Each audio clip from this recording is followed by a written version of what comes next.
All right, welcome to Two Sons Podcast. Happy Wednesday, everybody. For those of you guys who missed it, we did do a breakdown of episode 7 of Shogun, but because I was in Lake Tahoe and we had some scheduling conflicts, we did not get a chance to cover episode 6. And yes, honestly, episode 6 is way more of a kind of like a stage setting episode. Yeah. It's pretty much not related to episode 7 in terms of us having to retread ground that we've already been on. We learned a bunch of very specific details. We get a backstory for Lady Ochiba and why she dislikes Lord Toranaga. We have a status update on basically where the Catholics are at right now and what Father Martin thinks of the situation. We get a falling out in the Council of Regents between Ishido and our old samurai money guy, and a lot of really interesting stuff there. And then also Toranaga declaring that they're going to go basically bum rush Osaka Castle, which was going to be Crimson Sky. Crimson Sky. So let's start with Lady Ochiba. So Lady Ochiba shows up, 2 episodes ago, and she just kind of walks in on the council, and the council's like, what are you doing here? And she's like, I run shit now. And she has this like crazy look upon her face the entire it's like time really you're around smiley her. and eyes. She's like walking around like a mannequin. She's like, I'm going to kill you with a smile, just being a weirdo. So the episode starts with, we basically find out that in this distant past, however long ago it is, that there's this guy that no one likes who's the emperor, the Taiko at this point, who's in charge of the country. We're so stuck on Star Wars stuff. It's like anything's the Emperor. Yeah, no, exactly. I've been dealing with a different Emperor in Star Wars thanks to the Old Republic. But anyway, so we're talking. We're watching this other Emperor, and he's doing some pretty shady stuff. He's mistreating people. He's basically being evil. Okay? Yeah. So you could start to see why maybe this separatist faction is kind of forming, right? For sure. And his daughter is this Lady Ochiba. And Lady Ochiba happens to be very good friends with Mariko-sama at this point in time, right? So Ochiba and Mariko are friends. We see them kind of growing up together. And then all of a sudden, we just get the coup and the killing of that leader. Right. And then someone comes up to Mariko and is like, or to Lady Ochiba, and is like, get out of here. Don't ever come back. Like, just leave. Don't ever come back. Your father's dead. Like, just go. And Ochiba disappears, and we don't hear from her for a while until after the new Taiko, who's in charge, has trouble conceiving. They bring Ochiba back. It's so messed up. To basically bear him a son, which she successfully does. And so the main, to stay on the Ochiba part before we kind of move around, the main kind of takeaway from Ochiba's storyline here is Ishido's like, why do you hate Toranaga so much? Like, this doesn't actually make sense. And then she's like, she puts it together, because we remember from Mariko's story, the reason why Mariko wants to kill herself, the reason why she doesn't have any family, the reason why Buntaro treats her like shit is all about Mariko's father killed Lady Ochiba's father. Yeah. Okay? But Lady Ochiba does not blame Mariko's father.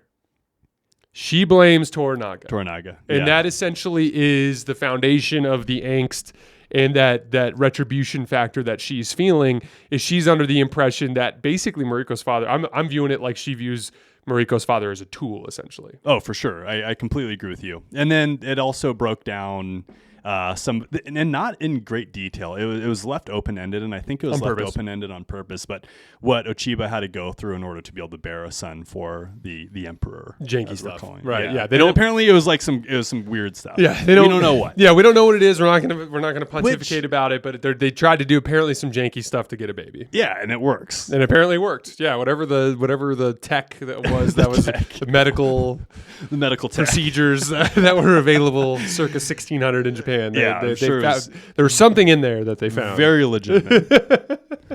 Drink this tea, spin twice, go have sex. So yeah, exactly. I don't know what it is, but they found a way to do it. For some reason, I don't know. Like the way I kind of interpret it is that like something about her and her having been the heir's mother gives her some sort of sway. Apparently, but does. I still don't really understand that part. I don't understand it either because she has so much power. It seems like everyone's bending the knee to her the second she gets there. Mm-hmm. It makes no sense to me. Yeah, and like even as she like, but at the same time, like these guys are acting a little frightful of her, but at the same time they're like questioning of her. At the same time, like Ishido's like, "What are your motives here?" Right, and like she does tell Ishido like you're going to be in charge. Like she does tell him, like she does seem to be like, I'm here to help you get in charge until my son is ready to take over. That was kind of the way I was interpreting and that. She was like annoyed at the lack of stuff that was getting done with Ishido being there in charge, apparently. Yeah. But again, it's just like, well, what's your deal? You couldn't just hang out for however many years and let your son take over power rightfully. Yeah, no, it's so like, weird. It does. Yeah, that part gets confusing, and I wonder if because what ends up happening next is Ishido basically takes all of the Council of Regents families hostage. And I don't know if that was Lady Ochiba's idea or what it is. I think it was. Yeah. But we're talking like literally the Catholic dudes, the samurai dude, like he takes all of their families hostage and goes, I'll release them as soon as you vote in a new regent so that we have 5 regents and then we vote on Toranaga. That's basically the way that he's kind of trying to force that situation. Right. And that when that happens, that we get this interesting scene where the Catholics, the Father Martin and then the Father, I can't remember what the other guy's name was, but the guy's Father Martin's kind of like superior. Right. So basically what ends up happening is he goes like, they find out about Ishido taking the regents' family's hostage, and he basically goes like we made a mistake here. We should not have sided with Ishido. And this was actually Luke's suspicion early on in the show. He's like, I have this feeling with Father Martin. Like he strikes me as a guy who's really in this for the right reasons and not really here to, be predatory towards the Japanese. He just wants to spread basically the message of God, of their belief in God to these people, right? And that, I thought that was really interesting, and it might be foreshadowing because we're not going to do any sort of spoiling here, but like. Well, I don't know if that ends up being something that plays a role down the line. If Father Martin ends up trying to push that kind of message further and further towards Toranaga, because presumably they could switch sides, right, if they wanted to, and Toranaga needs it desperately, obviously, and obviously the Anjin would not be super thrilled. No, he that wouldn't. Type of arrangement, which would be interesting to say the least. Right. So, big picture, if the Anjin and Lady Mariko somehow end up together, and if like somehow the Catholics like saved the day for the Anjin, he converts. He converts. Dude, that'd be wild, right? That'd be like so wild. Episode 10 ends with him taking communion. He goes through confirmation class. That's all the episode is. Just a mass. Just an hour-long mass. Before we go to the other kind of like timeline of this episode, so they sit down. Ishido sits down in this council meeting, the Council of Regents meeting, and he presents this other guy, and I can't remember what his profession. Oh, he wasn't he a musician? Oh no, he's an actor. Yeah. There was that weird play that we got to watch. The really weird play, right? Which if I'm not correct me if I'm wrong, but that's a specific type of theater that's very unique. So listeners, you can put it in the comments, but there's a specific type of theater. I can't remember the name of what it's. I want to say it's like kabuki theater or something like that. I can't remember what it is, but somebody can put it in the comments. But there's a specific type of theater that they do. They show a scene of it, and the guy who's the main actor in it comes up to talks to Ishido after, and Ishido basically is like, hey, you want to like help rule the country? Hey, you're a great actor. Do you want to rule the country? Yeah, exactly. And so he brings him before the Council of Regents, and everyone votes yes except for our old samurai regent, the guy who comes from the oldest samurai family with all the money. He goes like, none of you guys are serving the realm. I'm the only one here serving the realm, which I thought was profound as hell because like the Catholics are in it for the money, basically. Yeah, they're getting a lot of money. Yeah, well, one of them's in it for the money. The other guy's in it because he's a leper.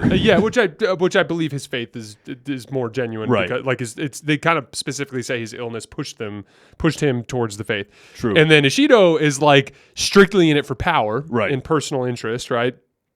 And then you have this guy who's kind of standing out on the fringes as this guy that that's in it for the actual health of Japan. I would argue him and Toranaga are both kind of like, it seems like they would be like the only two that are in it for the right reasons. Yeah, and I would even argue that the only reason he didn't side with Toranaga to begin with is probably because for the sake of the realm, he didn't want war. True. Is probably the case. Yeah, and the second you go against, the realm, apparently, then you get killed, which is what happens. Exactly. So he ends up gathering up his family and being like, we're going to get out of here. And Ishido meets him on the road outside the town and kills him and presumably his entire travel party. Really, really nasty end to the episode. Like, now we have 2 openings in the Council of Regents that they have to fill, which we'll see in episode 7. Only other thing in this episode was the Buntaro's father, who's basically Toranaga's like right. It seems like his right hand man. That's what I would call him. I'm sure that there's an actual title, but I would call him his right hand man. Yeah, that's kind of the way that I interpreted it too. He basically he pitches to Toranaga like, hey, we should go Crimson Sky, and everyone's like, what's Crimson Sky? And it's basically an all out frontal assault on Osaka Castle. Like basically quick and dirty, probably going to be bloody, but we just got to get this done. And at first Toranaga is really hesitant about it, but then at the end he is 100% on board and he wants to do it and announces it. They have like a kind of like a little war cry, and then that's how the episode ends. Which have you looked at the titles for the next 2 episodes that have been shown that they're going to be released? No, I haven't. What are they? So episode 9 is called Crimson Sky. Is it really?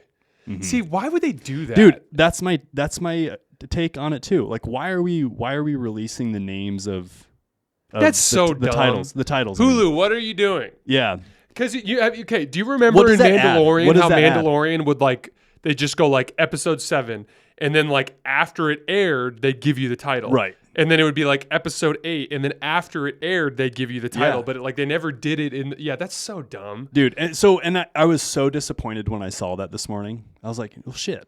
Because now we know next episode is going to be more or less another stage setting kind of episode too. Yeah, man, that's frustrating. It is, huh? Well, and then there's supposed to be 10 episodes, right? Yeah, I believe so. So there's one more episode after Crimson Sky. Yeah, that's the mass. That's the mass. Yeah, it's an hour-long mass in Latin, of course, Japanese Latin somehow. So we have one last thing that we have to hit from this particular episode. Basically, Toranaga has, and I don't really understand his angle on this whole thing, but he's kind of picking up on some of the issues that Mariko and John Blackthorne are having. And so he's like, here's the deal. Like, I have a present for John Blackthorne because in the end of the previous episode, he saves him from the mudslide, right?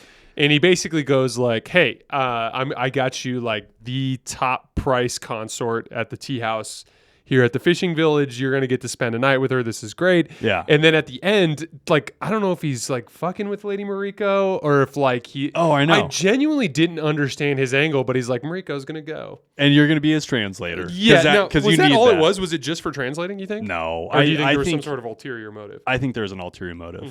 Yeah. He knows that they have their history. He's talked about it with them in the past.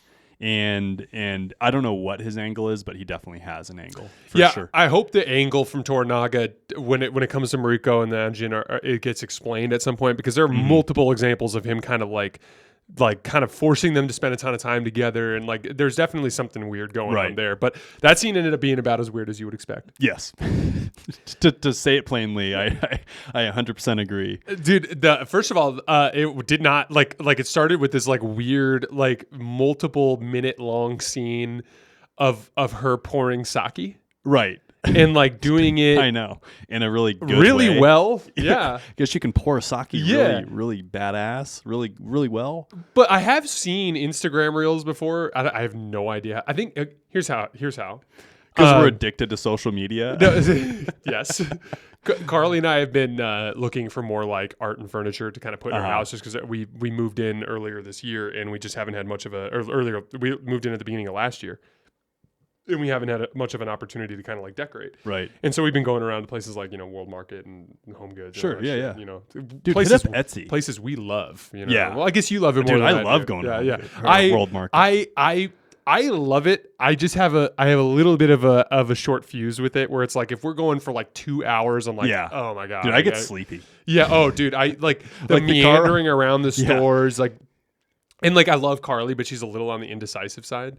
So like she'll like be like, "This is really cool." And I'm like, Right. "I think it's cool too." And I'm like, "This would go cool here." And she's like, "Yeah, I think so too." And then she'd just walk to the next thing, and I'd be like, "Are we doing this? What are we doing? No on this?" Yeah, and I'm very much like let's find what we like. Let's get it. Let's go. You know, like I'm very much let's make a decision. You know, and but anyway, Carly's been really wanting to drink more tea, and so she's been looking for teapots.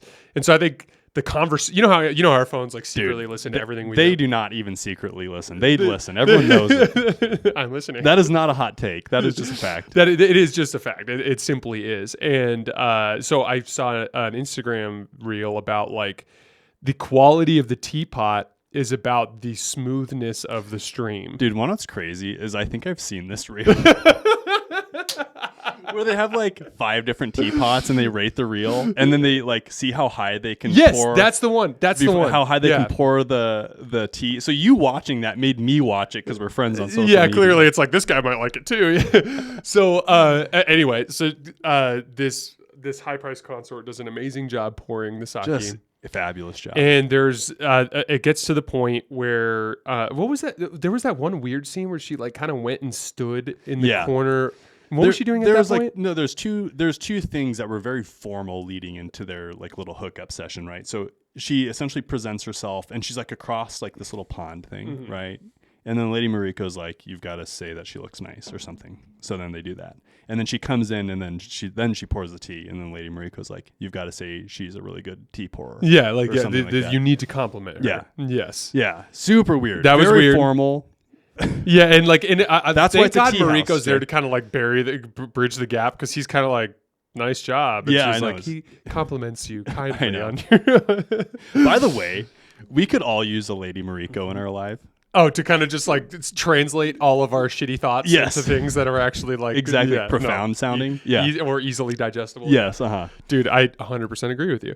But then at the end, when she goes to take the Anjin back into the room, they have this like scene where they kind of brush hands a little bit, and like there's like, no matter what anybody wants to say, it's very clear. And I mean, Buntaro specifically mentions this I want to say in this episode, where he basically says like, "My wife has been nothing but cold," right, like, to everybody, since including herself. Including herself, and he's like, not with the Anjin.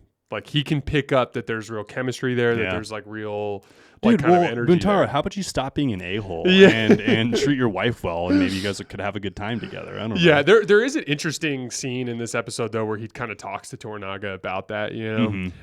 And honestly, like, I think like, you know, I was actually talking about this with Carly last night when we were watching episode 7.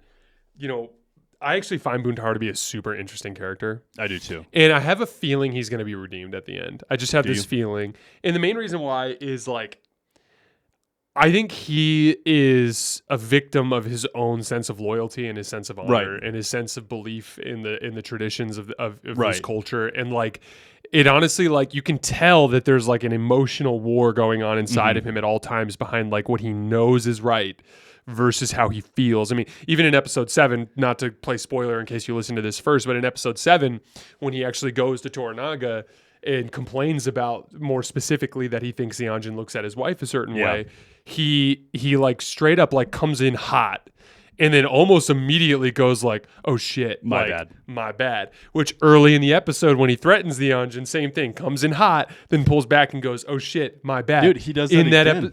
And in the episode a few weeks back, when he like literally like beats the shit out of Mariko, he runs out and like he's ready to throw down with Blackthorn, and then he just like submits, and then he like starts selling sake. It's because of the sake. It's because of the sake. Dude, I'm just gonna do something terribly stupid to you, and I'm just gonna be like, "Sake, sake, too much sake." Oh man. Anything else from this episode that you wanted to hit? No. Just I said it, you know, at the end of our breakdown for 7. Dude, this is just an awesome show. The way that it's filmed is incredible. I agree. All right, guys, in case you missed it, we did already record a reaction to episode 7, so you'll find that on the feed as well. We're about to record on Bad Batch. That'll be out in a few days, so we'll see you guys then. Thanks a lot.